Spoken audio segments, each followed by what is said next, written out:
बुढ़ा बाप। एक गांव में एक आदमी रहता था जो बहुत बूढ़ा हो चुका था, जिस वजह से उसे कम दिखाई देता था और बहुत कमज़ोर हो गया था।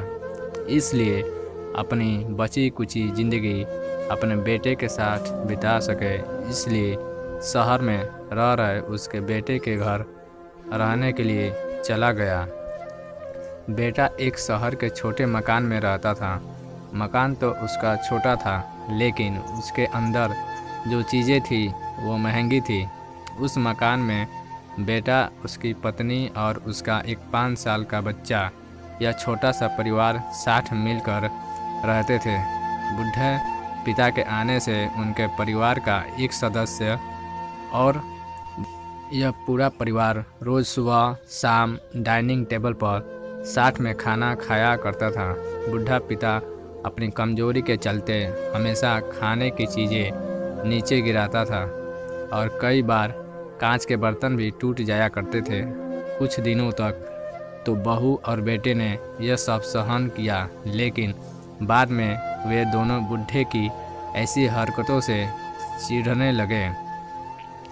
एक दिन बेटे ने कहा कि ऐसा कब तक चलेगा, हमें कुछ करना पड़ेगा।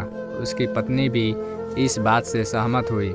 अगले दिन बेटा कहीं से एक पुराना मेज़ लेकर आया और घर के एक कोने में उसे लगा दिया और अपने पिताजी से कहा कि आप यहीं बैठकर खाना खा कीजिएगा। उन्होंने एक लकड़ी का बर्तन भी बनवाया, जिसमें वे अपने बूढ़े बाप को खाना देने लगे। अपने कांच के कीमती बर्तन बचाने के लिए अपने बूढ़े बाप को लकड़ी के बर्तन में खाना देने लगे और ज़रा भी उन लोगों को शर्म भी नहीं आ रही थी। अब खाने का समय जब होता था तो बूढ़ा बाप एक कोने में बैठकर खाता था और बाकी का परिवार डाइनिंग टेबल पर खाना खाया करते थे। डाइनिंग टेबल पर बैठे बैठे दोनों पति पत्नी कभी कभी अपने बूढ़े बाप की तरफ देख लिया करते थे।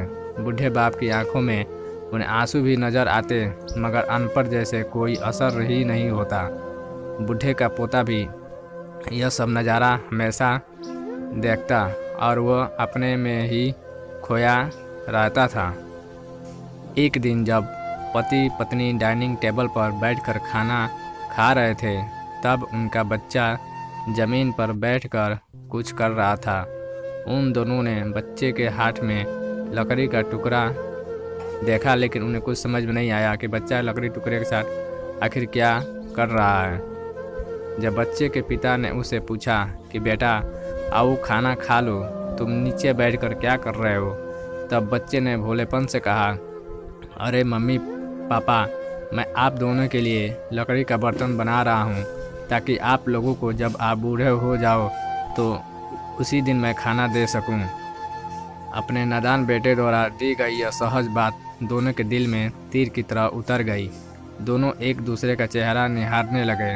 बिना कुछ कहे ही दोनों की आंखों में पानी आ गया और उन्हें अपने भविष्य की किताब अपने आप के सामने खुलती नज़र आई। उन्हें समझने में ज़्यादा देर नहीं लगी कि अब उन्हें आगे क्या करना पड़ेगा।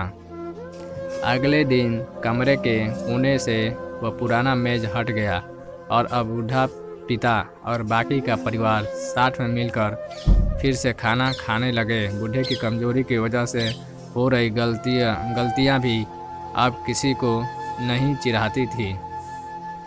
दोस्तों, यह कहानी हमें बताती है, हर वह पत्ता जो आज हरा है वह कल सूखेगा और डाली से नीचे भी गिरेगा। इसलिए हमें अपने बूढ़े माता पिता का हमेशा ख्याल रखना चाहिए और हमें हमारे माता पिता और बुजुर्गों के साथ वैसा ही व्यवहार करना चाहिए जैसा हम चाहते हैं कि हमारे बूढ़े होने के बाद हमारे बच्चे हमारे साथ वैसा ही व्यवहार करें जैसे हम अपने बूढ़े माता पिता के साथ करते हैं। दोस्तों, आपको यह स्टोरी कैसी लगी कमेंट में करके ज़रूर बताइएगा। अगर अच्छी लगी हो तो आप अपने दोस्तों और परिवारों के साथ इसे शेयर और सब्सक्राइब ज़रूर कीजिएगा। खास करके ऐसे लोगों को मदद कीजिएगा जो बूढ़े हो चुके हैं।